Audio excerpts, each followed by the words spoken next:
அனைவருக்கும் காலை வணக்கம். நாம் திருவண்ணாமலை மாவட்ட வேலைவாய்ப்பு பயிற்சி அலுவலகத்தின் மூலமாக ஆன்லைன் பயிற்சி வகுப்பில் அனைவரையும் உங்களை சந்திப்பதில் மிக்க மகிழ்ச்சி. நாம் இன்னைக்கு பார்க்க போகிற டாபிக் என்ன அப்படின்னு பார்த்தீங்கன்னா முகலாயர்கள். இந்த முகலாயர்கள் அப்படின்னு நம்ம பார்த்தோம் அப்படின்னா 1526 1857 வரைக்கும் இவங்களுடைய ஆட்சி காலம் ஏற்படுது. இதுல ரொம்ப முக்கியமான விஷயம் என்ன அப்படின்னு பார்த்தோம்னா கிட்டத்தட்ட அரசர்கள் யார் யார் ஆட்சி செய்தார்கள் அப்படின்றது முக்கியம். அதுல 1526 1877 வரைக்கும் இவங்களுடைய ஆட்சி காலம் மிக சிறப்பாக நடைபெற்றது. அதாவது யாருடைய ஆட்சி காலம் அப்படின்னு பார்த்தீங்கன்னா அவுரங்கசீப்புடைய ஆட்சி காலம் வரைக்கும் மிக சிறப்பாக போனதாக சொல்லப்படுது. அதுக்கப்புறம் அந்த அரசர்கள் அப்படின்னு பார்த்தீங்கன்னா மிக சிறப்பாக ஆட்சி செய்யாததன் காரணமாக 1857 வரைக்கும் பெயர் அளவில் தான் ஆட்சி நடைபெற்றதாகவும் சொல்லப்படுது. இது ரொம்ப முக்கியமா நம்ம பார்க்க போறோம் அப்படின்னு பார்த்தீங்கன்னா முகலாய பேரரசுல யார் தோற்றுவித்தார்கள் அப்படின்னு பார்த்தீங்க அப்படின்னா நம்மளுடைய பாபர் தாங்க. பாபர் தான் முகலாய பேரரசை தோற்றுவித்தார். இதுல இப்ராஹிம் லோடியை 1526 பானிபட் போர்க்களத்துல என்ன பண்றாரு அப்படின்னு பாத்தீங்கன்னா தோற்கடிச்சு அதன் மூலமாக தன்னுடைய முகலாய பேரரசை மேற்கொண்டு வர்றாரு. 1526 1857 வரைக்கும் உள்ள ஒரு காலத்தை முகலாய பேரரசுகள் என்ன சொல்றாங்க அப்படின்னு பாத்தீங்கன்னா ஒரு புதிய சகாப்தம் அப்படின்னு சொல்லப்படுது.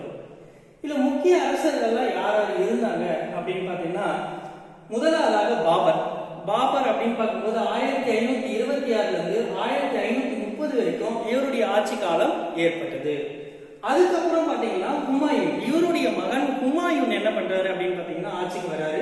இவர் இறந்ததுக்கு அப்புறம் ஹுமாயூன் 1530 1556 வரைக்கும் இவருடைய ஆட்சி காலம் ஏற்படுகிறது.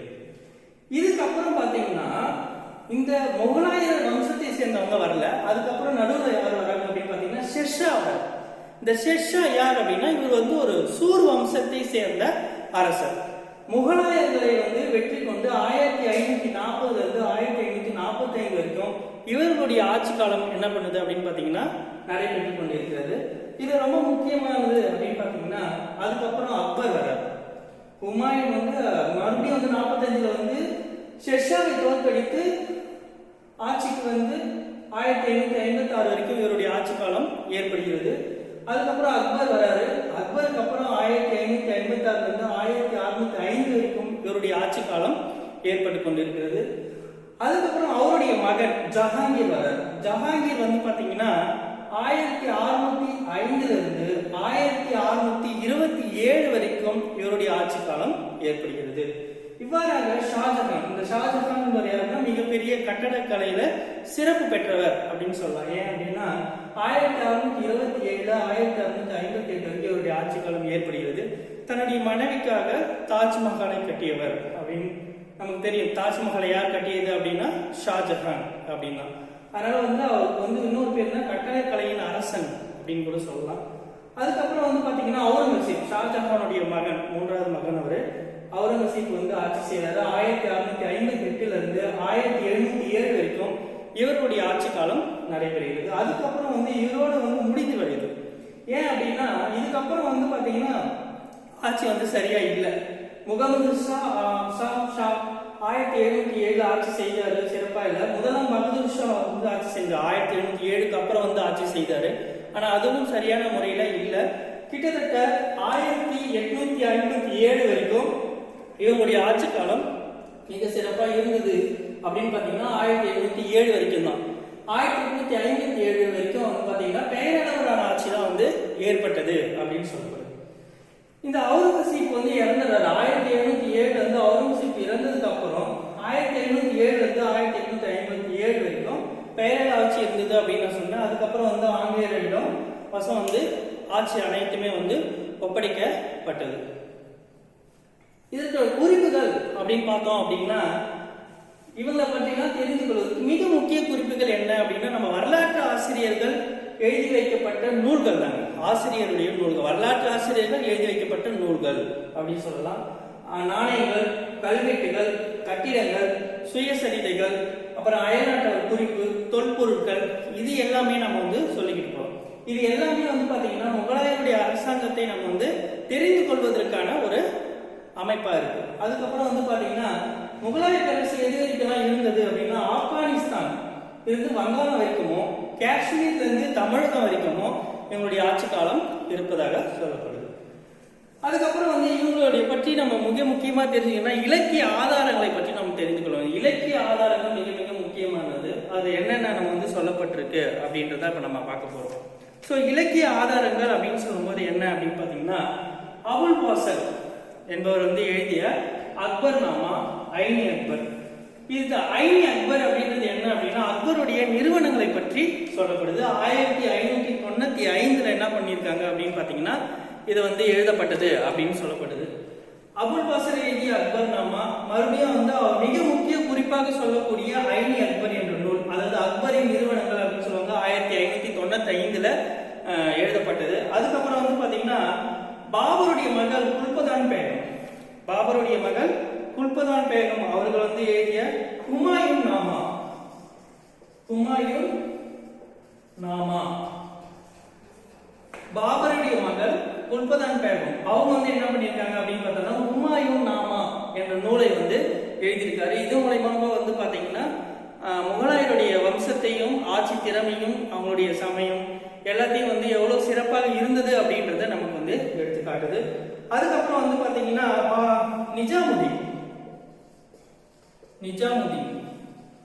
நிஜாமுதீன் தபகத் இ அக்பரி, நிஜாமுதீன் தபகத் இ அக்பரி இவர் எழுதிய என்ன நூல் எழுதியிருக்காரு அப்படின்னு பாத்தீங்கன்னா இந்த நிஜாமுதீன் என்பவர் தபகத் இ அக்பரி என்ற நூலை வந்து எழுதியிருக்காரு. இவர் வந்து அக்பருடைய வாழ்க்கை வரலாற்றை எழுதியிருக்காரு. அக்பருடைய வாழ்க்கை வரலாற்றுல இந்த நூல் வந்து நமக்கு மிக சிறப்பா வந்து எடுத்து சொல்லியிருக்காரு. அதுக்கப்புறம் வந்து பாத்தீங்கன்னா பதனி என்பவர் வந்து தாரிக் இ பதலனி என்ற நூல் எழுதியிருக்காரு. இது வந்து இஸ்லாமியோடைய வரலாற்றை நமக்கு வந்து எடுத்து சொல்லப்படுது அப்படின்னு சொல்றாங்க. அப்ப அது வந்து ஜாகர் என்பவர் எழுதியது வந்து பாத்தீங்கன்னா தாரிக் இ ஹுமாயூன், தாரிக் இ ஹுமாயூன் என்ற நூலை வந்து எழுதியிருக்காரு. ஜாகர் என்பவர் வந்து என்ன பண்ணிருக்காரு அப்படின்னு பாத்தீங்கன்னா தாரிக் இ ஹுமாயூன் என்ற நூலை வந்து எழுதியிருக்காரு. அதுக்கப்புறம் வந்து பெரிஸ்டா, இந்த பெரிஸ்டா என்பவர் வந்து பாத்தீங்கன்னா தாரிக் இ பெரிஸ்டா என்ற நூலை வந்து எழுதப்பட்டிருக்கு. இது மூலமாக வந்து பாத்தீங்கன்னா முகலாயருடைய வம்சத்தை பற்றி நாம் அனைவரும் அறிந்து கொள்வதற்கு மிக சிறப்பாக இருக்குது அப்படின்னு சொல்றாங்க. அதுக்கப்புறம் வந்து பாத்தீங்கன்னா மிக முக்கியமா சொல்லப்படுகிற விஷயங்கள் அப்படின்னு பார்த்தீங்கன்னா இவங்களுடைய இலக்கிய ஆதாரங்களை தொடர்ந்து அவங்களுடைய வெளிநாட்டு குறிப்புகள், அதாவது அயல் நாட்டவர் வந்து அவங்கள வந்து பார்த்தது, அவங்க வந்து எந்த அளவுக்கு வந்து இதுல செயல்படுத்தினாங்க, எந்த அளவுக்கு வந்து முகலாய பேரரசை இந்த உலகத்திற்கு எடுத்து காட்டியிருக்கிறார்கள் அப்படி என்பதற்கு வந்து மிக முக்கிய ஆதாரங்கள்லாம் இருக்கு. அது மிக முக்கியமா அப்படின்னு பாத்தீங்கன்னா 1580 வந்து பாத்தீங்கன்னா அக்பருடைய அவையில வந்து ஜெசுட்கள் அப்படின்னு சொல்லுவாங்க. ஜெசுட்கள், இந்த ஜெசுட்களோட பாத்தீங்கன்னா நெருங்கிய தொடர்பு வந்து வைத்திருந்தாங்க. யார் கூட? ஜெசுட்கள் கூட நெருங்கிய தொடர்பு வச்சிருந்தாங்க. இதனால கோவால இருந்து 3 ஜெசுட் தூதுக்குழுக்கள் வந்து என்ன பண்ணுச்சு அப்படின்னு பாத்தீங்கன்னா வந்து அவங்கள வந்து அக்பருடைய அவைக்கு வந்து அனுப்பி வச்சு அவங்கள வந்து பாக்குறாங்க. முதல் அறிக்கை வந்து சமர்ப்பிப்பாங்க. 1582 வந்து மான்சாரட் என்ற பாதிரியார் என்பவர் வந்து முதல் அறிக்கையை வந்து வெளியிடுறாரு. 1582 மான்சாரட் என்ற இது பாதிரியார் வந்து என்ன பண்றாரு அப்படின்னு பாத்தீங்கன்னா வெளியிடுறாரு. அதுக்கப்புறம் வந்து பாத்தீங்கன்னா ரால் பீச், இவர் வந்து ஒரு ஆங்கில பயணி. ரால் பீச் என்பவர் வந்து யாரு அப்படின்னு பாத்தீங்கன்னா ஒரு ஆங்கில பயணி. இவர் வந்து முகலாயர்களை பற்றி அறிந்து கொள்வதற்கு மிக ஏதுவாக இருக்குது அப்படின்னு சொல்றாரு. இது மாதிரி ஒவ்வொருத்தரும் வந்து பாத்தீங்க அப்படின்னு பாத்தீங்கன்னா நம்மளுடைய முகலாயருடைய அவைக்கு வந்து மிக சிறப்பாக வந்து அவங்களுடைய வாழ்க்கை குறிப்புகளையும் அவங்களுடைய வரலாற்று குறிப்புகளை எழுதி வைத்து நம் உலகிற்கு வந்து எடுத்துக்காட்டாக இருந்தது அப்படின்றது மிக முக்கியமா சொல்லப்படுது. அதுக்கு அடுத்ததான் நம்ம பார்க்க போறது யார் அப்படின்னு பாத்தீங்கன்னா, மிக முக்கியமானவர் அப்படின்னு சொல்லும் போது யார் அப்படின்னா பாபர். பாபர் தான் வந்து அடுத்ததான் நம்ம பார்க்க போறோம். இந்த பாபர் என்பவர் எப்படி வந்து நம்ம ஆட்சியை செய்தார் அப்படின்றத பார்க்க போறோம். முதலாவதாக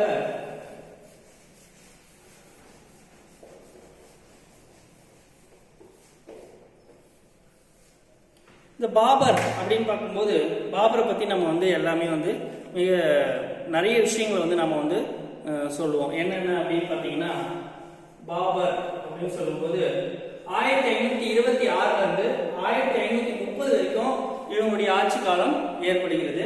இதுல வந்து ரொம்ப முக்கியமா அப்படின்னு சொல்ல போனா, பாபர் வந்து 1483ல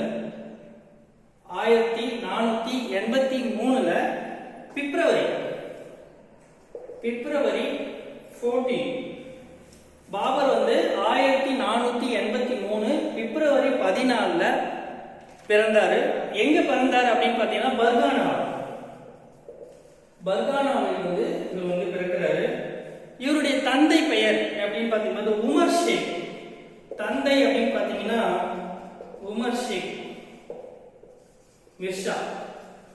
இவருடைய அப்பா பேர் வந்து பாத்தீங்கன்னா, முகலாயர் வம்சத்துல முதலாக ஆட்சிக்கு வரவர் யார் அப்படின்னா பாபர். பாபருடைய பிறந்த தேதி அப்படின்னு பாத்தீங்கன்னா 1483 பிப்ரவரி 14 பர்கானாவில் பிறக்கிறாரு. அதாவது ஆசிய மாகாணத்துல இருக்க அந்த பர்கானா அப்படின்னு சொல்லக்கூடியது. இவருடைய தந்தை வந்து உமர் ஷேக் மிர்ஷா அப்படின்னு சொல்லக்கூடியவர். இவருடைய தாய் யார் அப்படின்னா, மிக முக்கியமா சொல்றோம், மங்கோலியாவுடைய தலைவனுடைய செங்கிஸ்கான் குடும்பத்தை சேர்ந்தவங்க தான் இவங்களுடைய தாய் குத்லு நிகர்கான். இந்த குத்துலு நிகர்கான் என்பவர் தான் இவங்களுடைய அம்மா பெயர். இவங்க வந்து செங்கிஸ்கான் இருக்காரு இல்லையா, மங்கோலிய தலைவன், அவங்களுடைய குடும்பத்தை சேர்ந்தவர் இந்த குத்லு நிகர்கான். உமர் ஷேக் மிர்ஷா அப்படின்னு யாரு அப்படின்னு பாத்தீங்கன்னா, இவர் வந்து ஒரு துருக்கிய வீரர். தைமூர்ல இருந்து வழி வந்தவர் அப்படின்னு சொல்லலாம். தைமூர் வழி வந்தவர் அப்படின்னு சொல்லலாம். மிக முக்கியமா சொல்லப்படுது. பாபர் அப்படின்னா என்ன அப்படின்னு பாத்தீங்கன்னா, புலி என்று பொருள். பாபர் வந்து என்ன சொல்றாங்க அப்படின்னு பாத்தீங்கன்னா புலி. பாபருக்கு வந்து பொருள் என்ன அப்படின்னு பாத்தீங்கன்னா புலி என்று பொருள். நம்மளுக்கு வந்து கொஸ்டின்ஸ் வந்து கேட்கலாம், பாபர் என்பதன் பொருள் என்ன அப்படின்னு கேட்டாங்கன்னா புலின்னு வந்து எழுதலாம். ஸோ அதுக்கப்புறம் வந்து பாத்தீங்கன்னா மிக முக்கியமா அப்படின்றது 1494ல அவருடைய தந்தை இறந்ததுக்கு அப்புறம் 1494ல அவருடைய தந்தை இறந்தவுடன், யாரு பாபருடைய தந்தை உமர் ஷேக் மிர்ஷா வந்து என்ன பண்ணிடுறாரு, இறந்துறாருங்க. அவர் இறந்ததுக்கு அப்புறம் என்ன பண்றாருன்னா பர்கானாவுக்கு தலைவராரு. யார் அப்படின்னா பாபர் வந்து பர்கானாவுக்கு தலைவராகிறார். பர்கானாவுக்கு தலைவர் ஆன உடனே அவங்க என்ன பண்றாங்க அப்படின்னு பாத்தீங்கன்னா, அவருடைய வயது வந்து பாத்தீங்கன்னா 14 வயது. அப்ப வந்து 14 வயசு வந்து அவங்களுக்கு வந்து ஏற்படுது. இதுல வந்து 4 மாதங்கள் வந்து காணப்படுது. 4 மாதம் 14 வயது உட்பட்டவராக காணப்படுறார். நம்மளாம் சின்ன வயசுல வந்து நம்ம பார்த்தோம் அப்படின்னா, ஒரு வயசு வந்து இருக்கு அப்படின்னா நம்ம எந்த ஒரு செயலை செய்யணும்னாலும் வந்து மிக கடினமாக இருக்கும். யாருமே வந்து நமக்கு எந்த பொறுப்பும் தரமாட்டாங்க. ஆனா 14 வயசுல 4 மாதத்திலே ஒரு நிர்வாக திறமையை, ஆட்சியை கொண்டு வந்தார் அப்படின்ற பெருமை இவருக்கு இருக்கு. ஏன்னா அந்த காலத்துல வந்து அரசர்களுக்கு வந்து பாத்தீங்கன்னா நிறைய வித்தைகளை வந்து கற்றுக்கொண்டு இருப்பாரு. அதனால வந்து பாத்தீங்கன்னா சிறு வயதிலிருந்தே அவங்களுக்கு அந்த துடிப்பு வந்து காணப்படுது. அதனால வந்து பாத்தீங்கன்னா 14 வயதிலேயே வந்து பாத்தீங்கன்னா பர்கானாவுடைய தலைவராக ஆகிட்டார். அதுக்கப்புறம் அப்புறம் வந்து பாத்தீங்கன்னா அவங்களுடைய எதிரிகளை சமாளிக்கின்ற திறமை வந்து ரொம்ப அதிகமா இருந்துச்சு. ஏன்னா சின்ன வயசு 14 வயசுலேயே பொறுப்பை ஏற்றுக்கின்றார். அதனால என்ன ஆச்சு அப்படின்னு பாத்தீங்கன்னா, நிறைய எதிரிகள் வந்து எப்படியாவது இதை ஒடுக்கி தன்வசம் கொண்டு வரணும் அப்படின்ற முயற்சியில எல்லாருமே இறங்கினாங்க. ஆனா பாபர் வந்து அதை புரிஞ்சுக்கிட்டாரு, இதெல்லாம் வந்து நம்ம எப்படியாவது ஒழிச்சு கட்டணும் அப்படின்னு சொல்லிட்டு. அதனால வந்து மிக திறமையாக வந்து கையாண்டார் பாபர். தைமூர் நாடான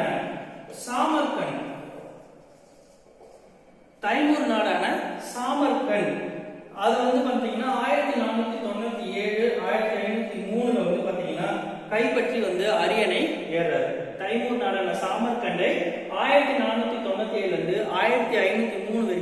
பண்றாரு அப்படின்னு பாத்தீங்கன்னா ஆட்சி செய்யற அந்த நாட்டை வந்து தன்னுடைய கட்டுப்பாட்டில் வந்து கொண்டு வர்றாரு. ஏன் அப்படின்னா இவர் வந்து நினைக்கிறார் தைமூர் நாட்டை வந்து தான் பிறந்த தன் தந்தை பிறந்த பகுதியான தைமூர் வம்சத்தை சேர்ந்தவர் அவர். ஸோ அதனால வந்து பாத்தீங்கன்னா அதை தன்னுடைய கட்டுப்பாட்டில் கொண்டு வரணும் அப்படின்ற முயற்சியில் அவர் என்ன பண்ணாரு அப்படின்னு பாத்தீங்கன்னா மிக ஈடுபட்டு 1497 1503 என்ன பண்ணாருன்னா படையெடுத்து சென்று வெற்றி பெற்றார் அப்படின்னு சொல்லப்படுது. மிக முக்கியமா அப்படின்னு பாத்தீங்கன்னா பாபர் வந்து காபூலுக்கு வந்து அரசரா வர்றாரு. எப்ப அப்படின்னு பார்த்தோன்னா 1504 இருந்து 26 வரைக்கும் 1504 1526 இந்த காலகட்டத்தில் வந்து பாத்தீங்கன்னா பாபர் வந்து காபூலுக்கு வந்து அரசராக வந்து கைப்பற்றி தன்னுடைய அரசாட்சியை வந்து ஏற்படுத்துறாரு. எப்படி அப்படின்னு பாத்தீங்கன்னா காபூலோட வந்து யார் ஆட்சி செய்யறாங்க அப்படின்னு பார்த்தீங்கன்னா பாபருடைய உறவினர். அந்த பாபரோட உறவினர் அப்படின்னு பார்க்கும்போது அப்துல் ரஜாக். இந்த அப்துல் ரஜாக் என்பவர் காபூல்ல அரசராக இருந்து ஆட்சி செய்து கொண்டிருக்கிறார். இவர் யார் அப்படின்னா பாபருடைய உறவினர். அதனால வந்து ஈஸியா போயிடுச்சு அவருக்கு வந்து அதை கைப்பற்றுவதற்கு. 1504 காபூல் அரசரை தாக்கி என்ன பண்றாரு அப்படின்னு பாத்தீங்கன்னா கைப்பற்றி கொண்டு வந்துறாரு. 1507 வந்து பாத்தீங்கன்னா காபூலை கைப்பற்றியதுக்கு அப்புறம் 1504 கைப்பற்றியதுக்கு அப்புறம் 1507 மிர் ஷா அப்படின்னு சொல்லுவாங்க. அதாவது மீர் ஷா, அதாவது என்ன சொல்லுவாங்கன்னா இளவரசர் அப்படின்னு சொல்லுவாங்க. மீர் ஷா என்றால் இளவரசர். இந்த இளவரசர் அப்படின்ற ஒரு பட்டத்தை திறந்துட்டு என்ன பண்றாரு அப்படின்னு பாத்தீங்கன்னா பாதுஷா அதாவது பேரரசர் மிர்ஷா என்ற இளவரச பட்டத்தை துறந்துவிட்டு பாதுஷா என்ற பேரரச பட்டத்தை அவர் வந்து தான் என்ன பண்றாரு சூட்டி கொண்டாரு. தன்னுடைய பெரிய அரசராக தன்னை வந்து உயர்த்தி கொள்கிறார் இந்த நேரத்துல. சோ அதனால வந்து இந்த பட்டத்தை எல்லாம் அவர் வந்து சூட்டி கொண்டார். நமக்கு வினாக்கள்ல கூட வருவதற்கான சான்சஸ் வந்து இருக்கு. ஏன்னா அப்படின்னு பாத்தீங்கன்னா பாபர் வந்து எந்த ஆண்டு வந்து மீர்ஷா சட்டத்தை தொடர்ந்து பாதுஷா என்ற பதவியை வந்து ஏற்றுக்கொண்டார் அப்படின்னு கேட்கலாம். சோ அதனால வந்து இளவரசர் பேரரசர், மிர்ஷா என்றால் இளவரசர், பாதுஷா என்றால் பேரரசர் என்று அர்த்தம்.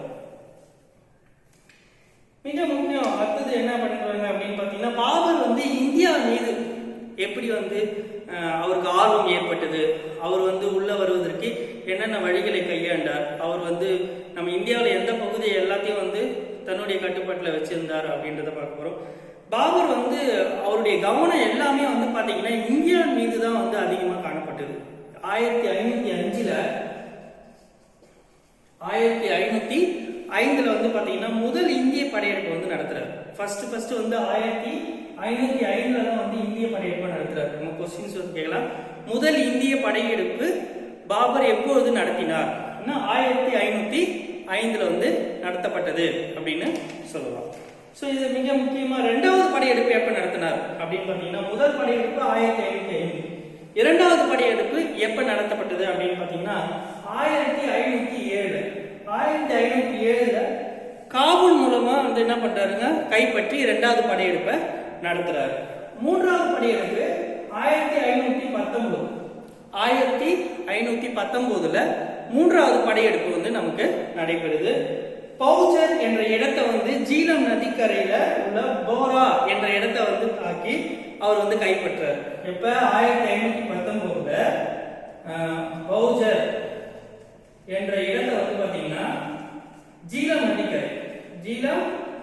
நதிக்கரையில போரா என்ற இடத்தை வந்து கைப்பற்றாரு. இது வந்து மூன்றாவது இந்தியா மீது படையெடுக்கின்ற ஒரு இடமாக உள்ளது. 1519 பௌஜர் என்ற இடத்துல ஜீலம் நதிக்கரையோட போரா என்ற பகுதியை கைப்பற்றி இந்தியாவில் தன்னுடைய வசமாக கொண்டு வராரு. அதுக்கப்புறம் வந்து பாத்தீங்கன்னா நான்காவது படையெடுப்பு. இந்த நான்காவது படையெடுப்பு எப்ப நடைபெற்றது அப்படின்னு பார்த்தோம்னா தௌலத் கான் லோடி. இந்த தௌலத் கான் லோடி என்பவர் என்ன பண்றாரு அப்படின்னு பாத்தீங்கன்னா பாபருக்கு போய் அழைப்பு விடுறாரு. வந்து படையெடுத்து வாங்க அப்படின்னு சொல்லிட்டு என்ன பண்றாரு அப்படின்னா அழைப்பு விடுறாரு. அந்த அழைப்பின் பேர்ல தௌலத் கான் லோடி அழைப்பு இட்டதுனால பாபர் என்ன பண்றாரு அப்படின்னு நான்காவது முறையாக இந்தியா மீது படையெடுத்து செல்றாரு. ஸோ இது எப்ப நடக்குது அப்படின்னு பார்த்தீங்கன்னா 1524 நான்காவது படையெடுப்பு 1524 தௌலத் கான் லோடி என்பவர் அவர் வந்து அழைப்பு விடுத்ததன் காரணமாக 1524 பாபர் இந்தியா மீது 4வது முறையாக படையெடுத்து போறார். 5வது படையெடுப்பு எப்ப நடைபெற்றது? இறுதி படையெடுப்புன்னு சொல்லலாம். அதான் வந்து 1525 வந்து பாத்தீங்கன்னா படையெடுப்பு, இறுதி படையெடுப்பு இதான். 1525 இந்தியா மீது அவர் படையெடுத்தது 1525. இதோட வந்து பாத்தீங்கன்னா 5 படையெடுப்புகள் வந்து இந்தியா மீது அவர் வந்து நடத்திருக்கார். அதுக்கப்புறம் வந்து பாத்தீங்கன்னா முதல் பானிபட் போர் வந்து ஏற்படுது. முதல் பானிபட் போர் இதுல ரொம்ப முக்கியமா சொல்லக்கூடியது எது அப்படின்னா, ஏன்னா இந்த முதல் பானிபட் மூலமா தான் முகலாயருடைய ஆட்சியை வந்து பாத்தீங்கன்னா நம்மளுடைய இந்தியாவில் வந்து அவங்க செலுத்துவதற்கு ஒரு காரணமா இருந்தது, ஏதுவாக இருந்தது. அதை பத்தி தான் இப்ப நம்ம பார்க்க போறோம். ஸோ முகலாயர்கள் உடைய ஆட்சி காலம் எந்த அளவுக்கு இருந்தது அப்படின்றதுல மிக முக்கிய பங்கு இருக்கு. அதை வந்து மிக சொல்லக்கூடிய விஷயம் அப்படின்னா முதல் பானிபட் போர். இந்த முதல் பானிபட் போர் எப்ப நடைபெற்றது அப்படின்னு பாத்தீங்கன்னா 1526 ஏப்ரல் 31. 1526 ஏப்ரல் 31ல முதல் பானிபட் போர் நடைபெறுது. யாருக்கிடையே வந்து நடைபெறுது அப்படின்றத பார்ப்போம். இந்த முதல் பானிபட் போர் 1526 ஏப்ரல் 31ல இப்ராஹிம் லோடி என்பவருக்கும் பாபருக்கும் இடையே வந்து இந்த போர் வந்து ஏற்படுது.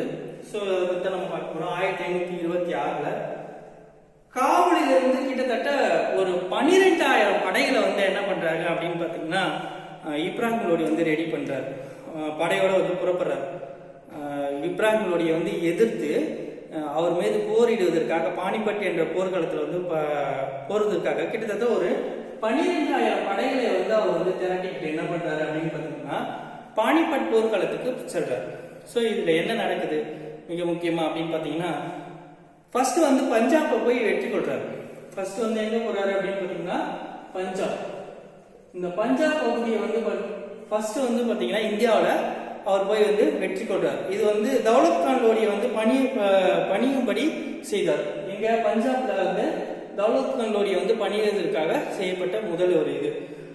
அதுக்கப்புறம் என்ன பண்றாங்க அப்படின்னு பாத்தீங்கன்னா 1526 ஏப்ரல் 21 1526 ஏப்ரல் 21 1526 ஏப்ரல் 21ல என்ன நடக்குது அப்படின்னு பாத்தீங்கன்னா மிக முக்கியமா சொல்லணும் அப்படின்னா பானிபட் என்ற இடத்துல வந்து 2 படைகளும் வந்து சந்திக்குது. 1526 ஏப்ரல்